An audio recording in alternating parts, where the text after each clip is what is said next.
Welcome, everyone. My name is Mireya Solis. I'm the director of the Center for East Asia Policy Studies at Brookings. It will be my pleasure to moderate today's discussion on South Korea's Indo-Pacific role. The Yoon government will release soon the first Indo-Pacific strategy for South Korea, and that opens important questions about the desire and ability of the ROK to establish itself as an strategic actor in the region that looks beyond the Korean Peninsula and that is able to offer more than an economic partnership, as important as those elements are. We have a terrific set of experts today to address the drivers and implications of this shift in Korean foreign policy. Let me introduce them very briefly. Victor Cha is Senior Vice President for Asia and Korea Chair at CSIS. Koo-yoon Chung is Assistant Professor at the Department of Political Science in Kangwon National University. And Andrew Yeo is Senior Fellow and SK Korea Foundation Chair in Korea Studies at the Center for East Asia Policy Studies. Thank you very much for joining us today. So since our time is limited and there's a lot to cover, I'm just going to jump right into the discussion, the conversation. And I would like to start with you, Andrew, if I may, because you recently released a report on South Korean foreign policy in an Indo-Pacific era. So could you tell us, Andrew, what are the most important findings and takeaways from your research and the report? Sure. Thanks so much, Mireya. And before I begin, I just wanted to thank our team at Brookings, Hannah Foreman in particular, for helping put this together, and also for Victor and Kuya and you, Mireya, for joining us. And I do want to mention that Victor and I are participating in the Trans-Pacific Dialogue in Middleburg, Virginia. So we're very much steeped in this conversation with Korea and also Japan. So it's perfect context for talking about South Korea's Indo-Pacific strategy. Now, it's no secret at this point that the South Korean government under President Yoon Suk-yeol is ramping up its engagement with other countries in the Indo-Pacific and beyond. And we've seen this from support for the Ukraine war to greater engagement with NATO, support for U.S.-led multilateral economic security initiatives. But I do think that there is a qualitative shift in the direction of the Yoon government and how it engages other countries within the region. The idea of a global Korea, of course, predates the Yoon government, and previous South Korean governments, both progressive and conservative in orientation, have pursued some kind of global agenda. But when the Indo-Pacific so I referred to it in the report as the Indo-Pacific Network. As this was being built, there was hesitancy on the part of South Korea from joining this network. And a large part of this hesitancy was due to the previous government's cautious stance towards China in light of Chinese economic coercion directed at South Korea. And so the Korean government at the time wasn't willing to really jump into any coalition or grouping perceived by Beijing as being anti-China. But in the meantime, other countries had already embraced this Indo-Pacific concept. Of course, Japan and Australia had already adopted that terminology. But you saw countries like the UK, France, Germany, European countries that were also beginning to adopt an Indo-Pacific strategy, and even a grouping like ASEAN, which has tries to stay in the middle between Beijing and Washington. It also released its ASEAN outlook for the Indo-Pacific. So it looked odd that South Korea, an important U.S. treaty alliance partner in Asia, was not a central part of this Indo-Pacific network. And so that's where we're seeing the Yoon government begin to shift direction. He's much more forward-leaning on the U.S.-South Korea alliance, but he wants to ensure that South Korea remains a part of the Indo-Pacific network. And so what I want to highlight from the report is not so much what South Korea is doing, because I think we're hearing a lot, and I know Victor and Guion can say more on this, but it's really other countries' perspectives about South Korea and how they see South Korea within the region. And what I want to argue is that South Korea can become very active and do a lot of activities in the region, but I think it's important about how other countries look at South Korea as well too. Of course, South Korean actions and what the Yoon government does can help shape those perceptions, but as my report highlights, and I feature Japan, Australia, and ASEAN, and I look at surveys and public opinion polls on how they look at Korea. But surprisingly, Korea is not really seen as a strategic leader. There's a question among Australians about,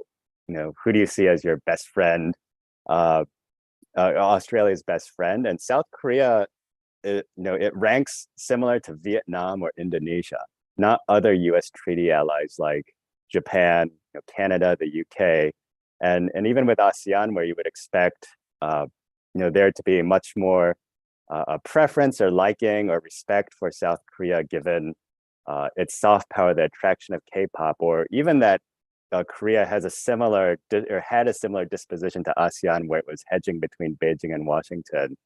They ranked Korea like 10 out of 10, 9 out of 10 in terms of countries that would uphold the rules-based order. So this is very surprising. So I do think the Yoon government has some work cut out for it to be able to change this perception. So that's one of the points that I wanted to highlight out of this report that I think may be different from other analysts' take on looking at South Korea and the Indo-Pacific. So I'll hand it back over to you, Mireya. Thank you, Andrew. That's really interesting. And I enjoyed very much that part of the discussion of the report because it's important to obviously discuss what South Korea is doing, but then how that will change or not perceptions from other regional actors.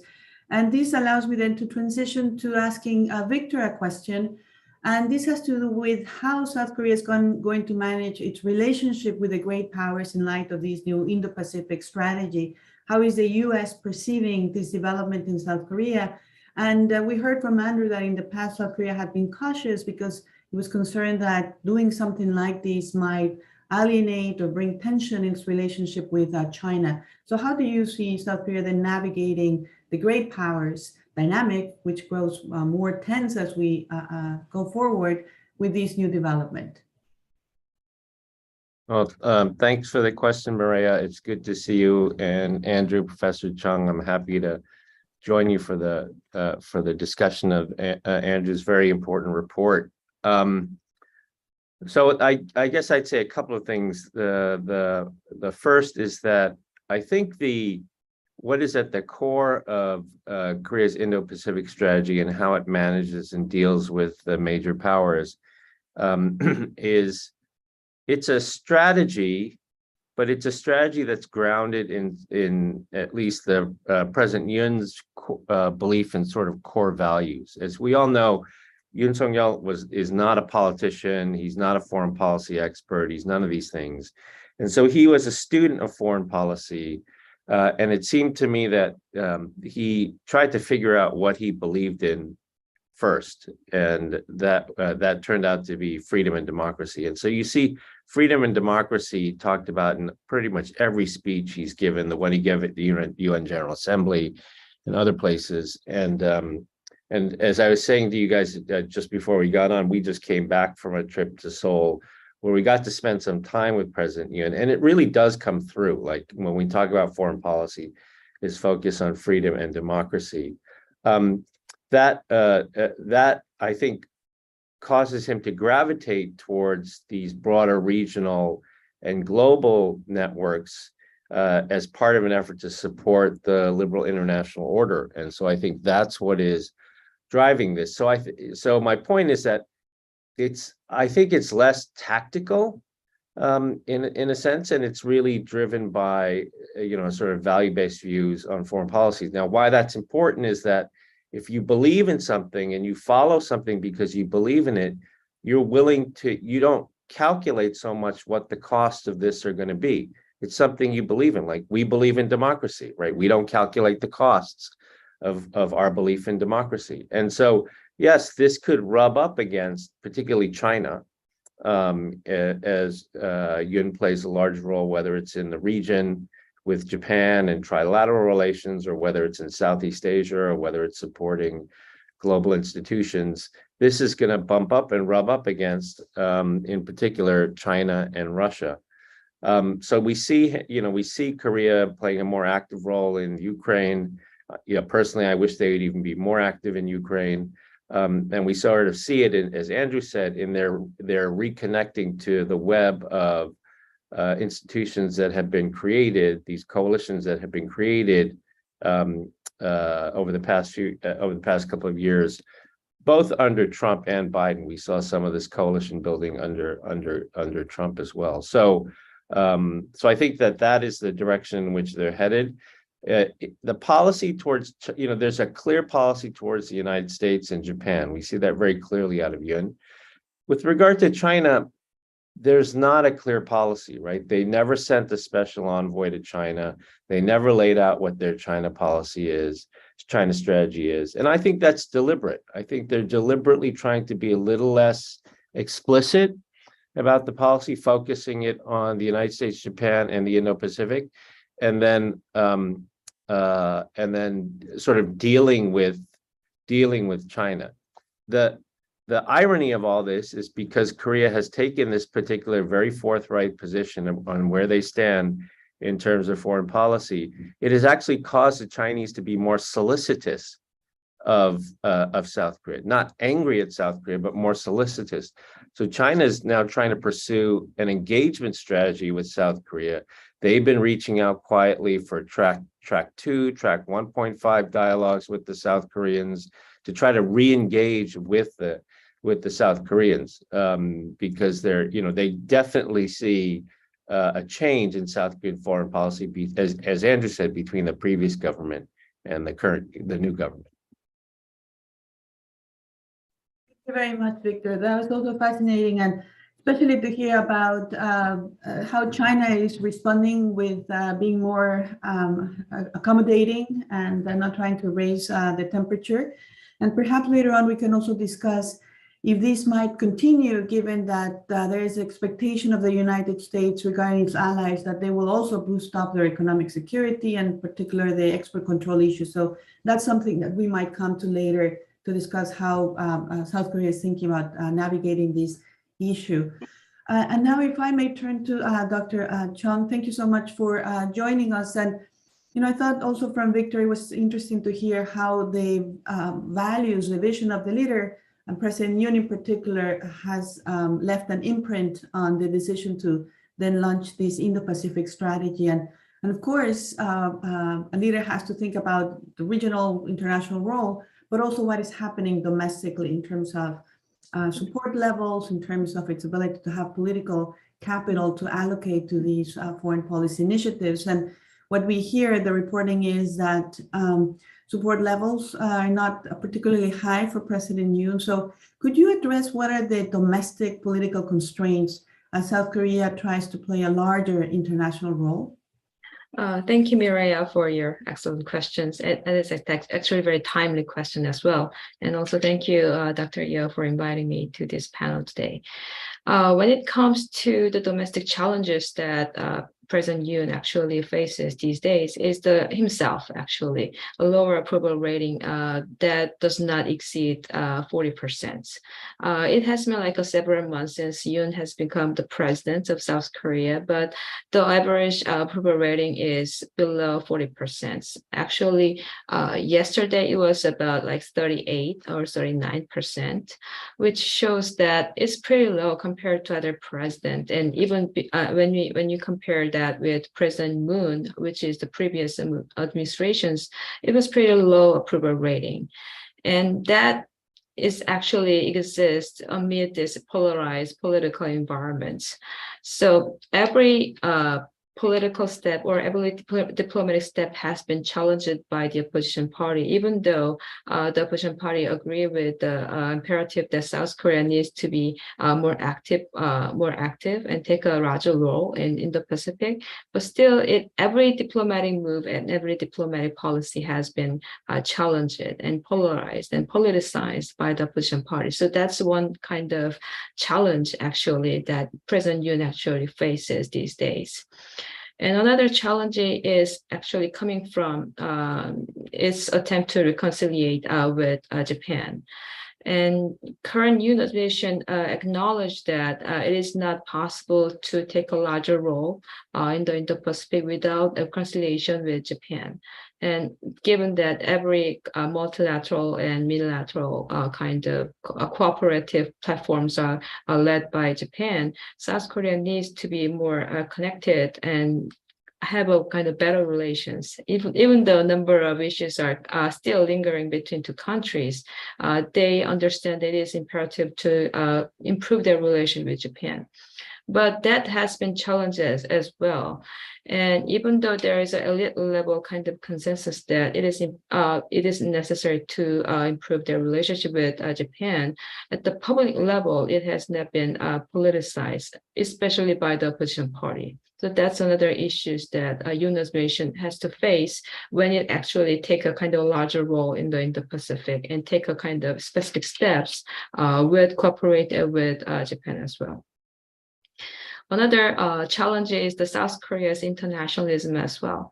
So considering its relationship with Japan, South Korea might think about move out of this Northeast Asia parameters. As you can see from this Pacific 4 initiative, South Korea, especially under the Yoon administration, tried to take a larger role beyond Northeast Asia and beyond Indo-Pacific parameters, and need to be kind of connected with European partners as well. But given that there is a war in Ukraine, South Korean publics are kind of worried why we have to be there in the European theater, given that there is a likelihood that Russia might take a course of action to South Korea as well. So it is a matter of the scope of internationalism. Well, South Korean publics understand that we can take a larger role in the Western Pacific and Northeast Asia, but they are not really understand why South Korea has to be there in the European theater as well, given that there is another revisionist power in the European theater, Russia. So all of this kind of challenges are kind of working together to prevent South Korea to take a larger role in the Indo-Pacific and take a kind of more specific steps and more specific plans in the Indo-Pacific for South Korea these days.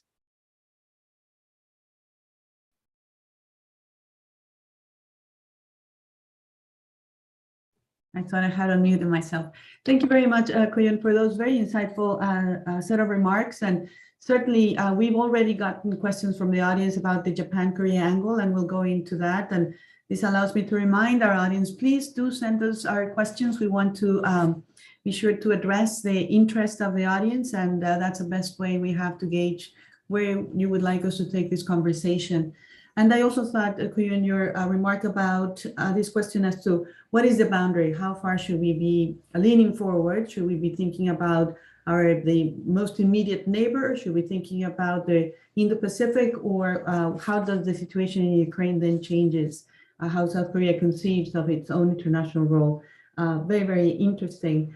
So let me have this opportunity to bring you all into the conversation, to be able to interact with one another. And perhaps the best way to do this is to ask you, what is new here? I mean, as Andrew mentioned, many countries now have come out with their own Indo-Pacific strategies. And the first thing I noted, probably from my own background, coming from doing a lot on Japan, Andrew, as you read your report, is that I'm used to thinking of FOIP, right? The free and open Indo-Pacific, that's sort of a package. I wonder if that's going to be the set of adjectives that South Korea uses, or is it going to have its own set of adjectives? And even when you have the United States and Japan, for example, using the same term, you could also actually make the case that the way they operationalize their strategy is different. Japan has had a stronger economic engagement component than the United States.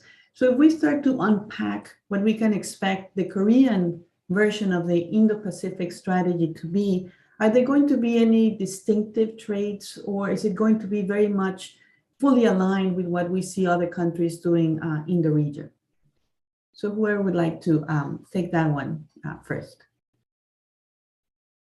I can take a first stab at that. And So on one hand, South Korea's Indo-Pacific strategy, it complements all the other strategies that are already out there. Actually, Canada just came out. I didn't realize this, but Canada came out with the Indo-Pacific strategy last week also. So we're seeing more and more.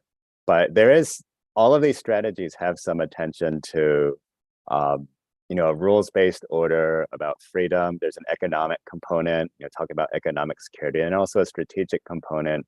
I do want to say, and I say this without having actually read or seen South Korea's Indo-Pacific strategy yet, because it hasn't been formally released, but based on just conversations with officials from MOFA and interviews that I did for this report and study, I do think that the angle on freedom and democracy is going to be, I think people will be surprised to see South Korea highlighting that facet or that dimension of the strategy. Now, again, I haven't seen it, so I could be wrong, but one sign for this is that we've heard that South Korea will help co-host the Summit for Democracy with the Biden administration.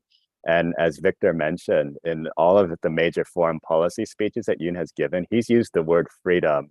Actually, my research assistant, Hannah, did an analysis of this, but he's used freedom like more than a dozen times in a short speech.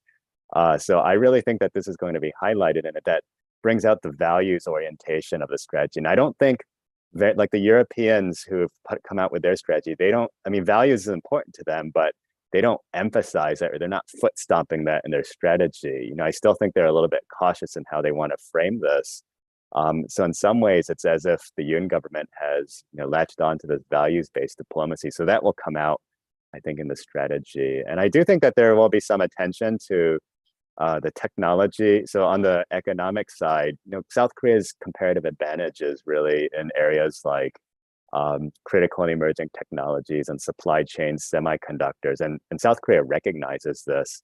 So I think we'll see, I don't know how detailed they'll be, but it sounds like they'll emphasize that a bit more. And when it comes to trying to build coalitions, this is something that maybe Koreans can help lead. It's already a crowded space in terms of different coalitions and groupings, which Korea has not really been fully a part of since the building of this Indo-Pacific network over the last 5 or 6 years. But I think that's one area where South Korea can highlight. Yeah, I just add on just to pick up where Andrew left off and Maria's question of like sort of how will this be different. I didn't bring it with me, but we did this chart of all of the, Andrew's seen it, right? This chart of all these coalition, these multilateral dialogues that were started in Asia, things like the Blue Dot Network, the Clean Network, all these things connecting all the major democracies in Asia. And Korea was significant because it was not connected to any of them, right? It was connected to none of them. And so what's different now is that's definitely changing, right? Because as Dr. Chung said, the Yoon government sees a clear connection between their bilateral relationship with Japan and plugging into all of these networks. So that, so that's one.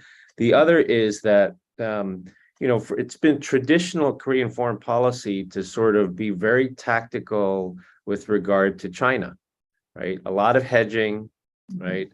Even when the previous government announced their southern diplomacy, right? When they announced their southern diplomacy, they would not support the free and open Indo-Pacific, but they announced their southern diplomacy. And in the summit between Moon and Biden, they said that the southern diplomacy connected with the free and open Indo-Pacific, but only on sort of economic and cultural issues. So they clearly tried to hedge on the security issues. So this Indo-Pacific strategy, when it comes out, that's one of the things you're going to look for is, for one, I think Andrew's right, it's going to amplify the focus on values-based diplomacy, freedom and democracy. But what are they going to say on the security issues, like freedom of navigation, like the Taiwan Straits, these sorts of things? An early indication is the Phnom Penh statement, the Cambodia statement that came out between Biden, Kishida, and Yoon, which made very clear statements about Taiwan, about democracy, about security. that's a significant document. That's a very significant, as Maria, as you know well, we have not seen something like that among the three leaders, and that's so far-ranging, right? And I think that's an early indicator of sort of where this Indo-Pacific strategy, will come out. So I think it's quite different. Again, now part of it I think is related to Yoon and his personal views on this. So level one, leaders do matter. But the other part of it, one could argue, is that there is so much instability in the external environment. The war in Europe, China, Taiwan. There's so much instability, and up until recently, lots of concerns about U.S. domestic politics, right? The return of Trump and all that, which I think has now been basically nullified by the midterm results. But a lot of uncertainty. And what do states do when there's a great deal of uncertainty? They try to find a way to seek more, to plug more into and find assurances in the existing institutions. And so I think one could even argue that while Yoon certainly is behind a lot of this, one could even argue that the external environment is such that almost any leader might have felt compelled to be more connected to the networks in the region, given the uncertainty in the external environment. Yeah, I can pick up from what just Victor Cha mentions about Yoon administration positions. And actually, President Yoon emphasized multiple times about actually rule-based orders in the Indo-Pacific area, which is pretty different from the previous administrations. And from the context, actually, Yoon administration emphasized maritime security and maritime law enforcement in ASEAN area, as well as the rest of the Indo-Pacific area as well, which shows that South Korea is no longer kind of hedging between U.S. and China and take a more clearer positions against Chinese revisionism in the region. That's the kind of one differences that Yoon administration is taking in terms of Indo-Pacific strategy. But at the same time, MOFA, and especially the MOFA, is taking a kind of cautious approach when it comes to the issue of inclusiveness. Even though they are taking a clearer position compared to the previous administrations, MOFA, when they actually announces this Indo-Pacific strategy, they emphasize this inclusive factors as well, which shows that South Korea is not exclude any other countries in the region, including China.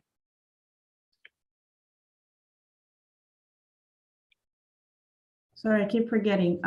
Thank you all. This is really great. And I have now so many questions that I want to ask you about, and I'll also start bringing some of the questions from the audience. But if I can pull some of the threads together, if South Korea is indeed moving towards a values-based diplomacy, and willing to, call out perhaps in a much more explicit way human rights violations.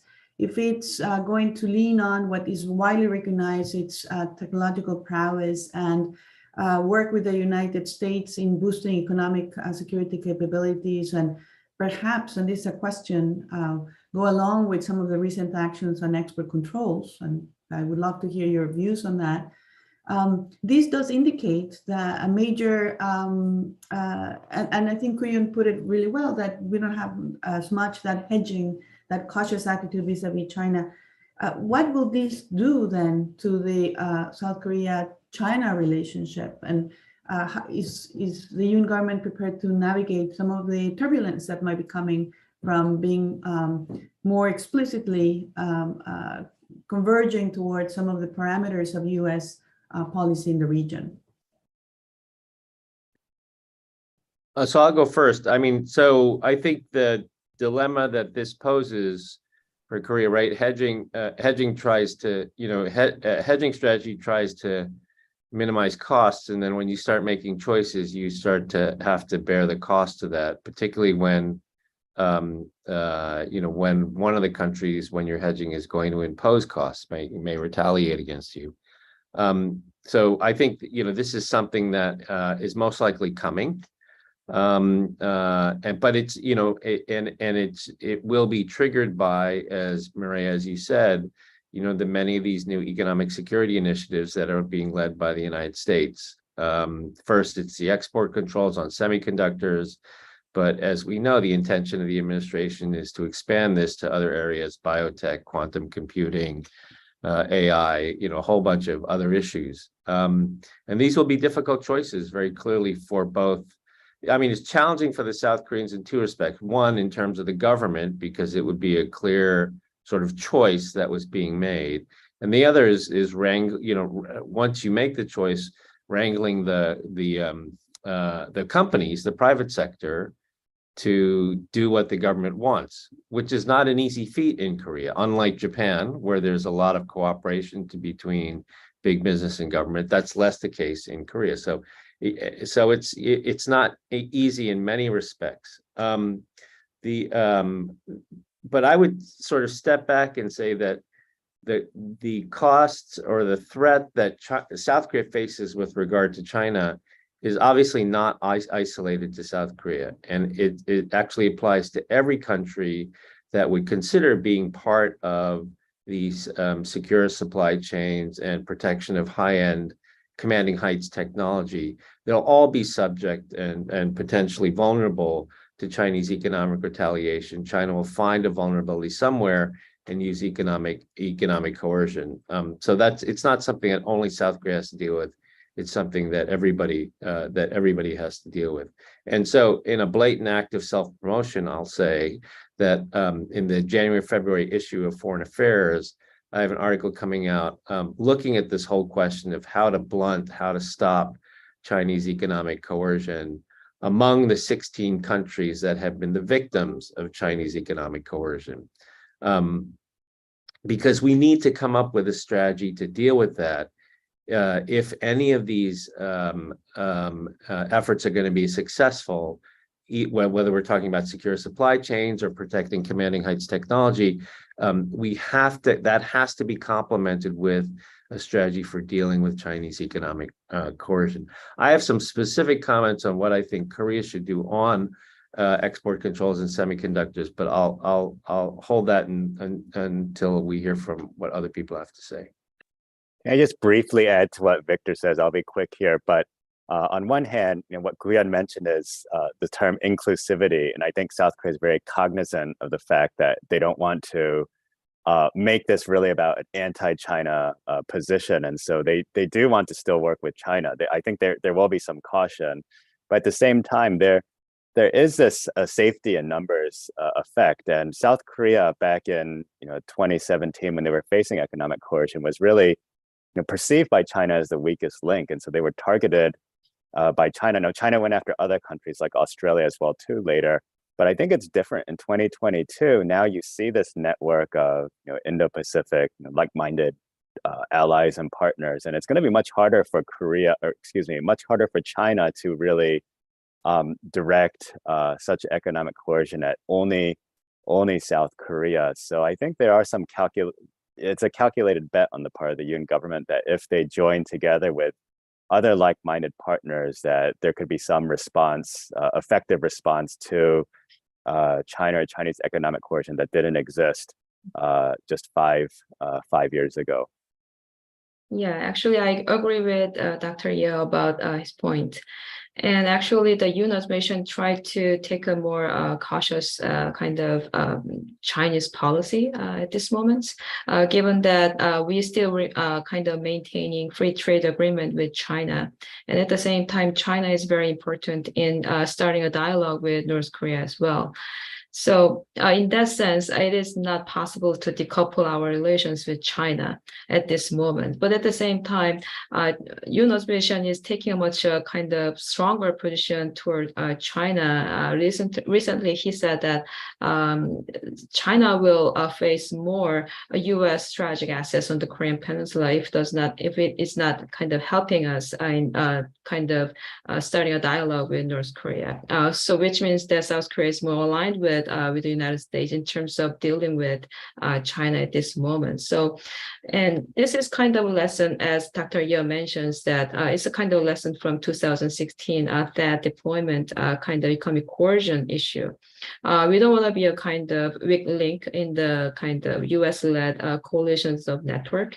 We'll be more aligned with U.S. and other like-minded countries so that we can have better leverage and kind of more secure in terms of our network. Thank you very much.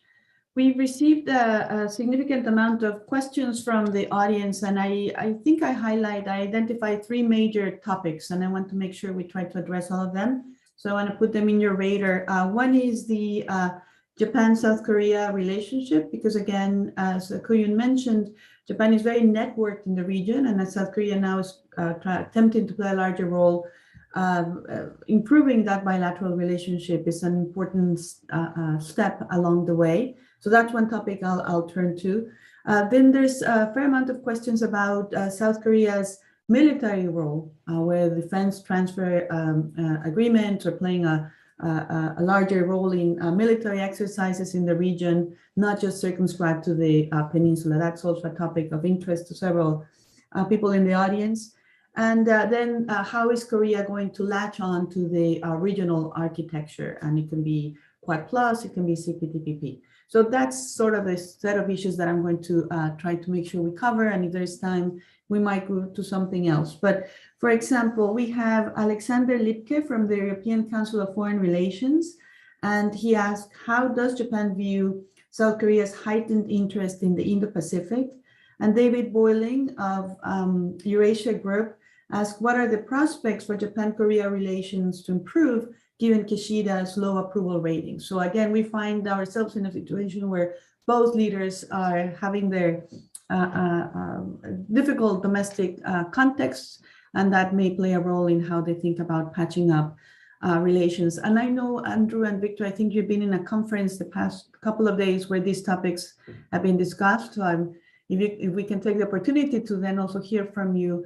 I would just make a couple of observations. I do think that there's interest, a strong interest in Japan in seeing South Korea develop this broader Indo-Pacific strategy. I also took note, as Victor, you mentioned, of that really important trilateral statement where I thought it was well done in the sense that they clearly identify the major regional issues where there is alignment in views, alignment of interest. And I think that's a very important statement. The language they use, for example, on economic coercion, that we stand as one.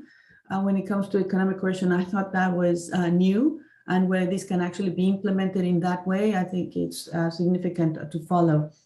Having said that, we all know that there are still some outstanding bilateral issues that are sensitive. And my sense is that the Kishida administration is still taking a wait and see to see how, for example, the Supreme Court court cases regarding forced labor during the war, the compensation for that, how that plays out.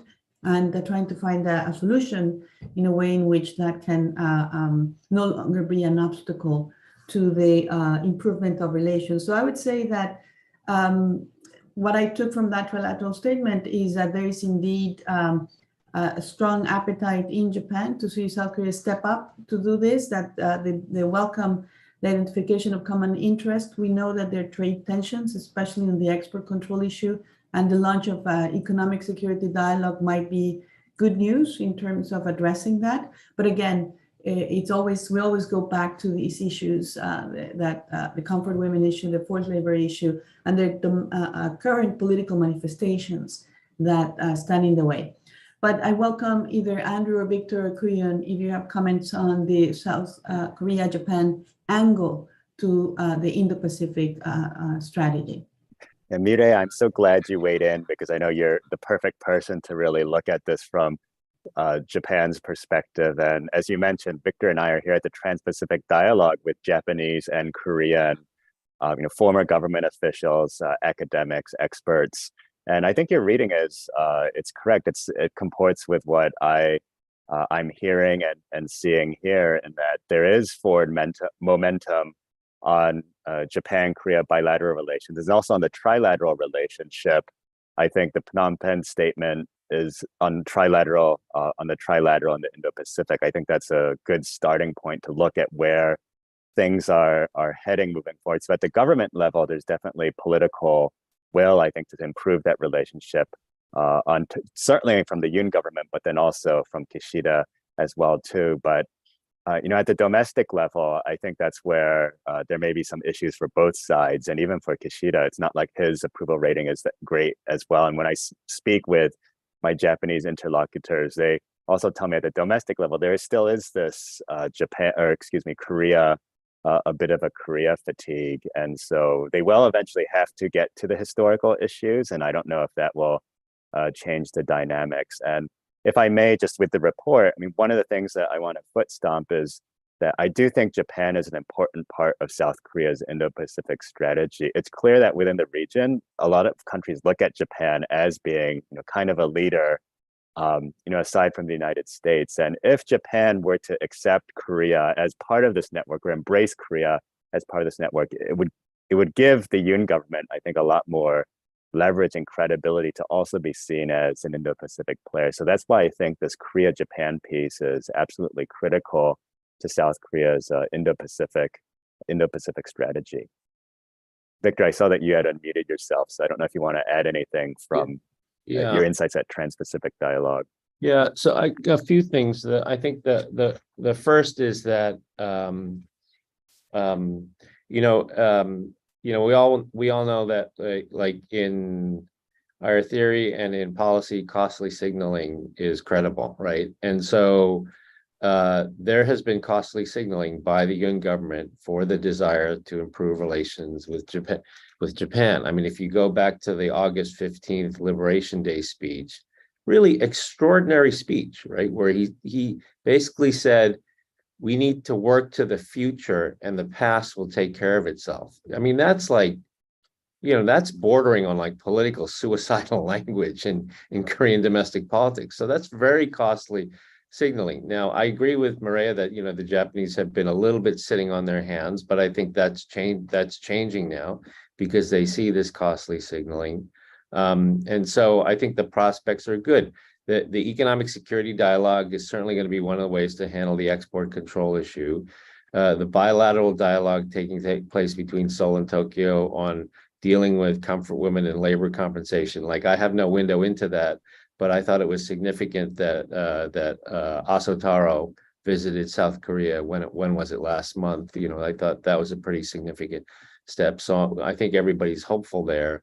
And then the United States on the trilateral side has been doing all it can to promote trilateral dialogues. We heard yesterday that there have been, what was the number? 22, right? Since the Biden administration has come, there have been 22 trilateral engagements between the United States, Japan, and South Korea.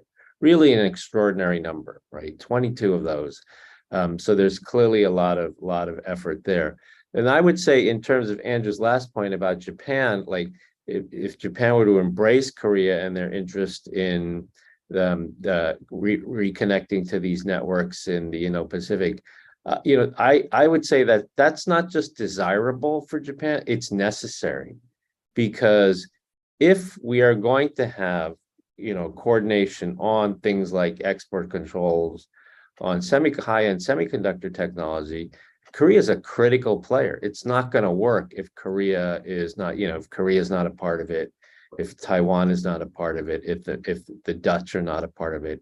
It's absolutely critical that Korea be a part of this effort. So there is what is desirable and there's what is necessary in terms of embracing this effort by Korea to reconnect to the network. And I think, for Japan and for the United States, it's desirable, but it's necessary to accomplish the things that we want to accomplish vis-a-vis China. Thank you both. Let me then, because time is flying, we only have like 10 minutes left in our conversation. Let me talk about a larger defense or military role for South Korea. For example, Jessica Gott from Princeton University asked whether we can expect a larger regional military role beyond North Korea. And also David Iwata asks about arms sales to Poland, Australia. Does that indicate that South Korea is going to play a larger role on that, not just as a middle power and with economic and technological prowess, but also now with a more robust defense and security cooperation posture? Sure, I'll go first. So on both of these questions, on Jess's, thank you, Jess, for the question. Jess is a former student of mine, and she was also a strategy advisor for the U.S FK commander, now doing her PhD at Princeton. So I think in general, this desire to play a larger role is not simply limited to economics, economic security, economics, culture. You know, Korean pop culture is so prevalent and popular. It does go into the security field. You know, arms sales to Poland, you know, these arms sales to Australia are certainly part of a very ambitious defense industrial effort for Korea to be a major arms supplier around the world. But I don't think it's just commercial, right? I think it's part of an effort to play a role as a responsible stakeholder, something, by the way, that Japan has limitations in doing, right? And so I think that's important. Like I said earlier, personally, I would like to see the Koreans do more in Ukraine. I would like to see them do more besides simply protective equipment and humanitarian assistance. I would like to see them do more lethal support for the operations in Ukraine, because it's necessary. Like there's help that is needed there. So I think this is broadly, these are broadly important steps going forward for Korea. It's the 6th strongest military in the world, so we should expect them to do more. And it's not unusual for Korea in the sense that, you know, Korea has fought with the United States in every war since the Korean War in some capacity. So I think it's an important part of their wanting to play a larger role, and it's an important part of values-based diplomacy. Yeah, I'll add to what Joe's picture mentions about arms sales. At this moment, South Korea emphasizes arms sales as a very important component of its foreign policy. But at the same time, at this moment, it does not have that much strategic aspect yet. But the Yoon administration is emphasizing how they're going to kind of put this issue in the kind of strategic context. They just begin to consider how they're going to work on in the Indo-Pacific perspective at this moment. And aside from that, larger role of South Korean militaries beyond Northeast Asia, that's a kind of critical issue.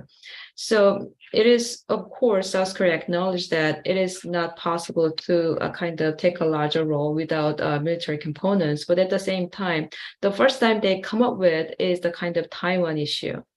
Whether if there's a contingency in Taiwan, which is beyond actually Northeast Asia, whether South Korea has to send their military forces or not, that is kind of first thing that South Korea MOD is kind of working on. And other than that, they are also working on whether South Korea needs to send the kind of military forces to Ukraine, another kind of disputed area that is kind of connected to the U.S. strategic considerations. So that's so South Korea is considering Indo-Pacific strategy and try to move out of this theater, but at the same time they are not sure how far they have to kind of involve in the international kind of dispute that is related to the United States. Thank you, Korean. Okay, so let me then go to the next set of issues that has to do with how to latch on to the regional architecture. Victor, you mentioned, and I think I've seen the graph that you're referring to in a briefing we had, where you show how South Korea is not connected to these minilaterals. And, you know, again, as a self-advertisement, Andrew and I were part of an effort at Brookings on the Global China Project, and we just released a report on recommendations for a U.S. Indo-Pacific strategy. And there, one of the trends that we highlighted is minilateralism, and how, you know, a region where you had the hub and spoke alliance system, now you're beginning to see more of horizontal connections on security dialogues, but certainly on the economic agenda. And the idea is therefore that there is this connective tissue in the region, and if South Korea is going to play a larger role, it should be part of it, it should be shaping it, and certainly should not be marginalized from it. But South Korea is not part, for example, of the CPTPP. And for example, we have a question from Professor Bart Edis, and I hope I'm pronouncing that correctly, from McGill University, and asks whether the Yoon government will make a move or not to make a formal application for the CPTPP. That's one question I would like to put for all of you. The other question has to do with the Quad. And for a long time, there was a lot of discussion about perhaps a Quad Plus possibility, so that South Korea could join some of the working groups where South Korea has a lot to contribute. That discussion doesn't seem to be as prominent these days, perhaps it fizzled a bit. And another question I have is about IPEF. And we know that South Korea is indeed a founding participant of a member of IPEF, but there have also been some tensions with the US because of the Inflation Reduction Act and the tax incentives that discriminate against South Korean and European and Japanese firms. Is that affecting how South Korea thinks of IPEF? What are the opportunities that South Korea sees broadly about IPEF to perhaps have a major move towards indeed becoming embedded in the regional architecture? So Maria, I'll briefly go through all three. On the CPTPP. Yes, South Korea is considering joining that. I think maybe 6 months ago, a year ago, I think there was more discussion about becoming a member. I know there are other countries like the UK that was also in line. China had also mentioned it as well too. I haven't heard that much discussion now, but at the Trans-Pacific Dialogue here, one of the recommendations was to have for the Japanese to actually ask or invite South Korea to become a part of the CPTPP. So that might change the Yoon government's calculus and whether to decide to join or not. But they certainly are weighing that option. On the Quad Plus formats, you're absolutely correct. I think earlier this spring when Yoon was elected, or even during his campaign, he talked about Korea even possibly joining the Quad. I think that was quickly kind of dismissed or put on the back burner, but there was then this Quad Plus argument, or that Korea should be a part of the working groups. I do think that Korea is informed and through these working groups, but from what I've heard from other Quad countries is that right now they're focusing on the four and building up the relationships within the Quad. And so South Korea, although it may become part of the conversation through these working groups, they aren't really talking about this Quad Plus format so much these days. So I think we've moved past that, and it's a question of how else can Korea contribute to this coalition. And so that's where we get to the IPEF. That's where maybe Korea can play a role. And I've been hearing more on the US side about Korea and maybe playing more of a leadership, or taking on more of a leadership role in the digital space, because that's something that Korea has been an important part or player in. But like other Asian countries, I do think that there's some, the Koreans also feel that they wish there could be something more. They wish there could be market access from the US. They wish that the US would say more about trade. But as the Japanese have also been saying, that this is what we have and this is what we have to work with. So let's just make the best of it. And on the Inflation Reduction Act, yes, that's Koreans came out very they felt that they were backstabbed. There was a lot of ruckus, commotion, anger, sense of betrayal in Korea. They're still discussing that with the United States, as you know. I don't know if you know this, but the trade minister he may still be in DC to have another round of negotiations with the US about the Inflation Reduction Act. Although I do think the situation is calming down a bit, because the Koreans, at least they should recognize that in the long term, IRA could be beneficial for many South Korean companies. I think in the short term, there definitely will be some economic losses, financial losses for Korean companies, especially automakers like Hyundai. But I do think that the US side is really trying to discuss how the IRA wasn't it wasn't intentional to try to hurt these foreign companies. And so I don't know if there's going to be any change or shift on the legislation itself. But they are still working out that issue. And I do think that at least the initial anger or strong reaction that Koreans felt may have been placated a bit, but it doesn't mean that there's still concern about this issue. Thank you very much for that overall assessment, Andrew. And we're at time, but I do want to give Victor and Korean a minute if there's anything that you would like to add in closing. Yeah, I'll just add that I think what Andrew said on all these things makes sense. I would add 3 quick points. First is on the Quad. Korea has a lot to contribute to the Quad agenda, and I don't think the Yoon administration has given up on it. I mean, Foreign Minister Park Jin still talks about a quint every now and then, so I don't think they've given up on it, although I do agree that it's kind of fallen by the wayside for now.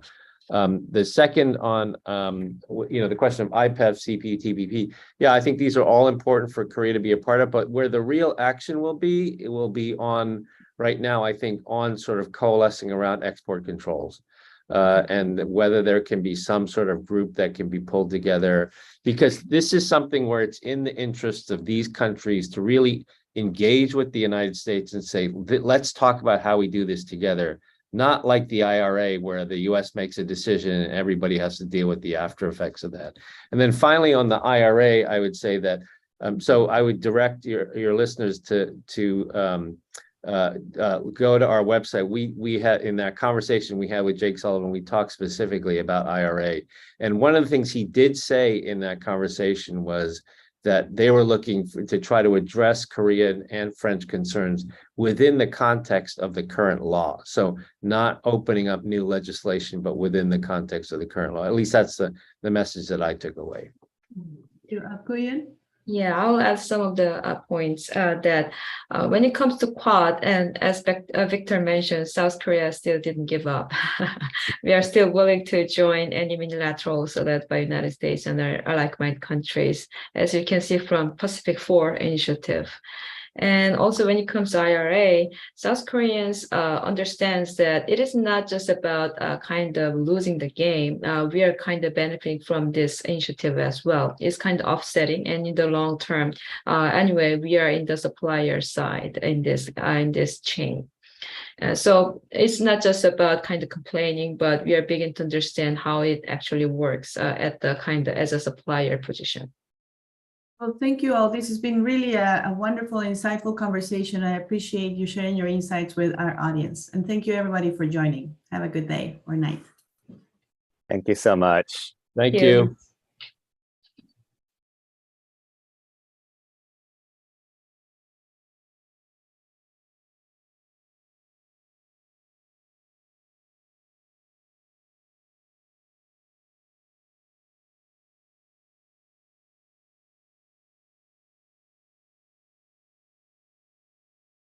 All right. Thank you, Mireya. You were really a model. Sorry, Andrew, you were muted. Thank you. No, I was going to say you were a model for how these webinars